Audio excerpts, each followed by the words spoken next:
Hey boaters, Keith McGowan here. I am the Outboard Dad, here to help you have a better boating experience and to help you with doing your rebuilds if you're doing a full rebuild on your old two-stroke motor or a four-stroke. We have a four-stroke coming up. I've been talking about it for some time, but I've had a high demand for the two-stroke stuff. People want it, so got to do what people want, right? So don't forget, my used outboard motor buying guides for sale on Amazon for $20. And I'm still offering a free half-hour session over the phone. If you send me proof of purchase at keith@outboarddad.com, I will get a hold of you. We'll shoot me the email with proof of purchase. That's a $250 value, half-hour session to help you with a motor you're looking to purchase to save you thousands. Now, this is just a grab and go. It's not going to have a great detail of any specific outboard, but it's going to hit the high points of what people miss. And they always say to me, I wish I had this before I went and bought my boat. And don't be one of those people, pick this up. You can sit down and you can negotiate now because you know more of what you're looking at. Don't take people's word for it. Take the book and take it and do it right. So as promised today, we're in the thick of just getting started with our Yamaha 250 horsepower OX66 rebuild. And I love these motors. They run great if they're well taken care of. This one does have a little bit of corrosion. Listen, it's a 1998, so that's what? That's 25, 6, 7, 8 years old. It's 28. You're coming up on 30-year-old motor that we're rebuilding here. Now, let me know your opinions on that. A lot of people would never do that, but I have a guy who has one of these motors. Actually, he has one that I rebuilt 10 years ago, but he wants to keep it going, and he says, if you have another block, I want to have a rebuilt block ready to go just in case. This way, he can really just change it right out and keep going if he has a problem with the one he has. Hopefully the one he has keeps running for another 10 years, but this way he has a backup. So as promised today, we're going to start measuring our pistons. So I got my micrometer out. I didn't spend crazy amount of money on the micrometer. I pick up things at garage sales or Facebook Marketplace, and as long as I know the difference, the accuracy needs to be there, but as long as I understand how to measure the difference, I'm pretty good. So let me show you what we're going to do. So what I need to know is I need to know the difference between my bore size, my hole, and my piston, right? So we always want to measure on the skirt on the highest or the largest part of the skirt, which is typically right around this area.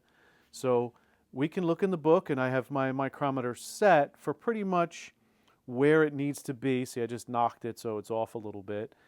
And exactly what it says in the book. But there's some wear on this piston, right? It's been heated and cooled, heated and cooled, heated and cooled. So it's probably going to have a little bit of a difference. So let's see where we're at. Now, sometimes it's good to take the connecting rod off. I'm just leaving it because I'm not going to be replacing this piston. This will just get new rings. I'll just be cleaning everything up. So, so you want to make sure you're holding your connecting rod because it's got a lot of weight to it to make sure it's not, interrupting the measurement that you're doing. So I'm just going to get it in here where it needs to be. And I'm pretty close right now. It does fall through, but it's a little tight. So I'm going to back off maybe a half a thousandth at a time. And then see, now it goes right through once we get it set right. So I'm holding it pretty sturdy because I want to make sure I'm not cocking it this way or that way, keeping it as straight as possible. I'll even give it a little wiggle while I'm going through. And that's pretty much the measurement right there. That's where we want to be. So now that we know, I'm going to go out a little further on the skirt. See, it is the same. And I'm going to go in a little further, and of course it passes freely because as we get closer to the top of the piston, the smaller it is, because these are designed to expand, because all of our heat's going to be here in this chamber. This has a little bit of a dish to it, but this is where my combustion chamber is here, and obviously it's going to have most of the heat, and the top part of the piston is going to expand the most, so they're designed that way. So now that we have this set, we're going to go ahead and lock it. And then I'm going to check it one more time. Now again, if I'm off by a quarter of a thousandth, is it going to kill anything? No, but I want to be as accurate as I can, right? So I'm going to double check and triple check. See, now it's not going in there. Well, it's going in there, but it's just a little tight. So maybe when I locked it, it moved a little bit. So let's open it up a hair.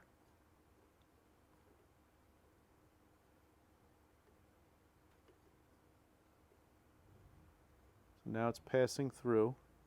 So I'm going to go back to where I had it, lock it in, and it seems to be passing through with very little resistance. I'm not really pushing it, I'm just kind of wiggling it so it goes through. So now I know that's pretty much my piston size. So now we're going to measure the difference, and how do we do that? So I just have an inexpensive here. This one is from Granger, but I know they're accurate. It's a Westward tool. You can get a Starrett, and guys go crazy with making sure that how accurate they are. That's completely up to you. I've had really good success with this, and as you can see, I've used it for many years without any challenges. And of course, I put it away in its protective sheathing each time, making sure that I don't damage anything. So I'm going to go ahead and put the gauge in. And when I put the gauge in, I'm going to push it down a little bit. You see my dial start to move, maybe about that far, right? I want to have a little bit of play in it. I don't want to put it up here. I don't want to put it down all the way, right? I want to put it somewhat in the middle, so I'll probably go about that far and then tighten it up. So now the key is we need to find, we have this little pin here on this tool. If you haven't seen this before, the little pin, if I push it in, is what makes the dial bore gauge move to measure my difference in thousandths of an inch. So I'm going to put a pin on this side that's going to be the right size so that I can get a good measurement here, right? Actually, I'm going to turn my gauge a little bit so you can see it a little better when I get the tool in there. So it'll be like this. So I have to pick the right size. There's multiple different sizes here in this kit. And what I'm going to do is just kind of line one up first. This end comes off.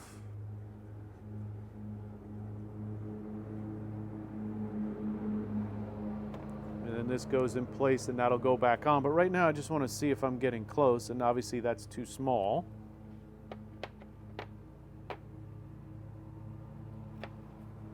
Put this one in there, the next size. That's too large.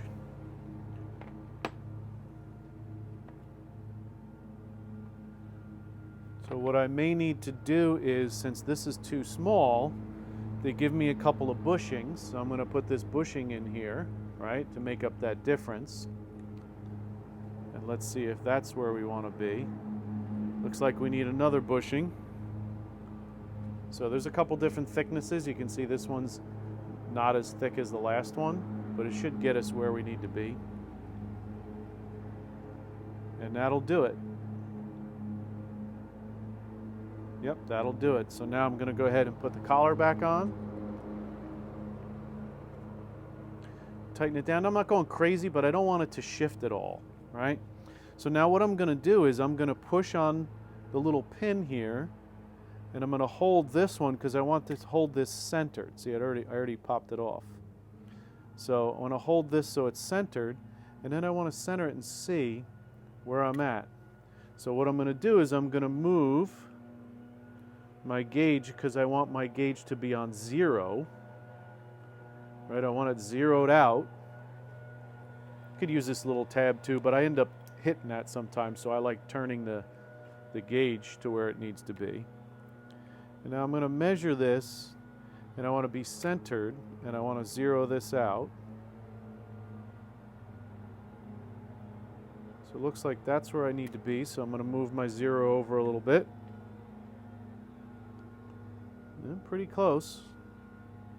Make sure I'm centered here. Yep, that's pretty close. So now what I'm doing is I'm moving it across the face of this, right? This is a perfectly machined face on both sides. So I'm moving it around across that face. It's only a little bit of movement, but I want to find my exact center here. And that's why I'm holding it with my fingers in the center on this side, and then I'm moving it around on the face of that side. And it looks pretty well zeroed out right there. I think we're in good shape. I might adjust it just a hair. Again, I want to be as accurate as I can. Now that's coming right to 0 right there. And that looks pretty centered. So let's measure our cylinder now. So now I'm going to slowly bring it out. Well, it went a little quick. I'm going to try and do it a little slower this time. So I'm going to try and do it slowly, bring it out, and see how we go. 15, 20, 25, 20, 15, 10, 5. So it doesn't go one full time around, right, in order for it to line up with 0, right? So now we know that's our piston size. This is set up, this diameter is our piston size. Now let's check our cylinder walls.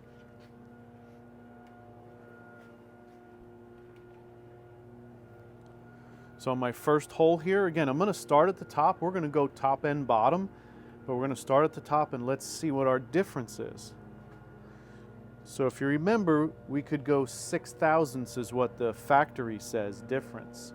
Now we do have an old piston, so it may have a little wear in it, but I'm looking at this here, and if I push on it, right, I'm 0 there, right, where my piston size. So I am, looks like 4 to 4.5 thousandths.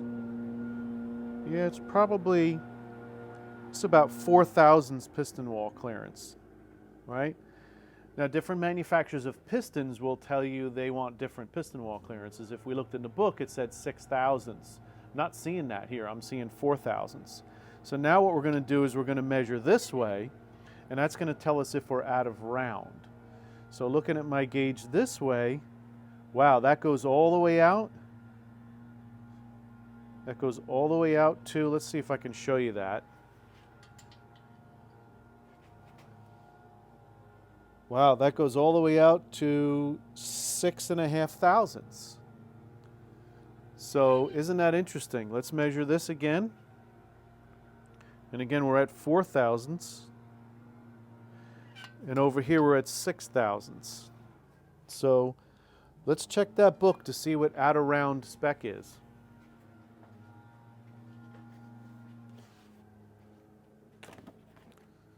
So our out of round standard spec is 2 thousandths, and we are right there, 4 and 6 thousandths. Isn't that interesting?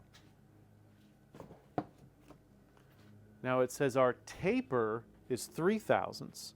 So what do they mean by taper? We don't want the cylinder to go smaller at the bottom than the top, and I'm going to talk about that a lot in this video about smaller at the bottom, because when you bore and hone these, it's very hard to get the bottom of the cylinder to match the top, because it's what they call a blind hole cylinder, and we'll talk more about that.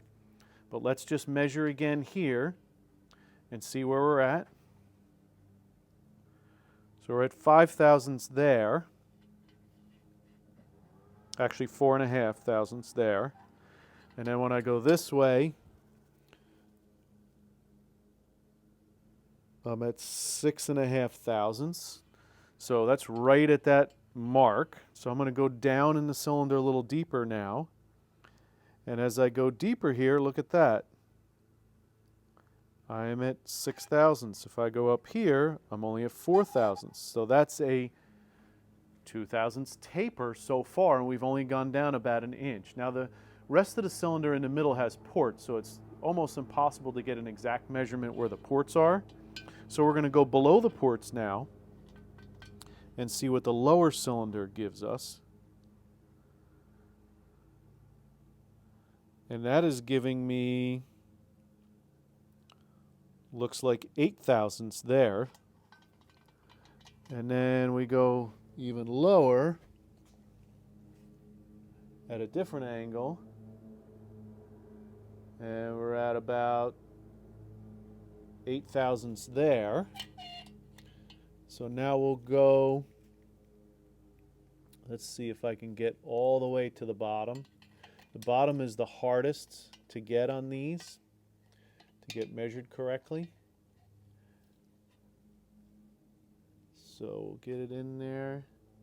And the very bottom is just about 7.5 thousandths.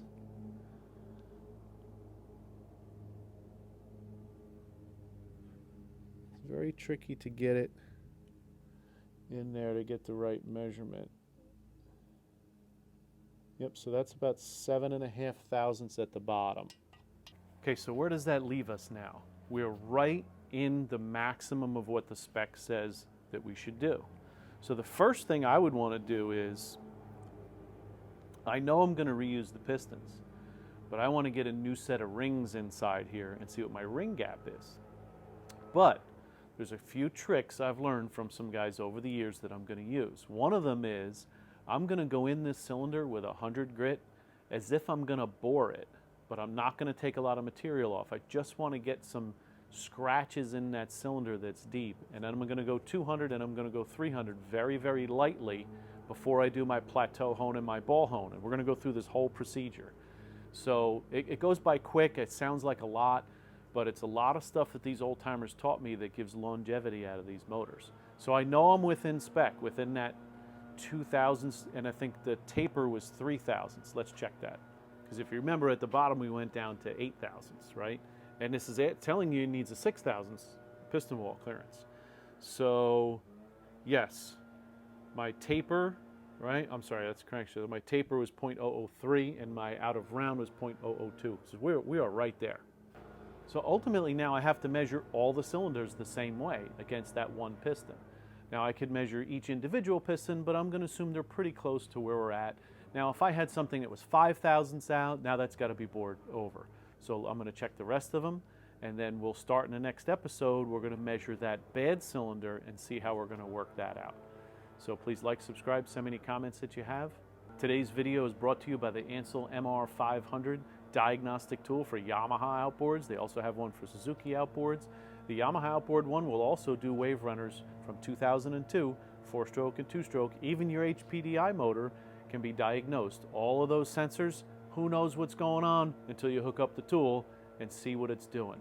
So please like, subscribe, send me any comments that you have. Click on the link below in the description if you're interested in that Ansel MR500, or if you want more details, reach out to me at keith@outboarddad.com.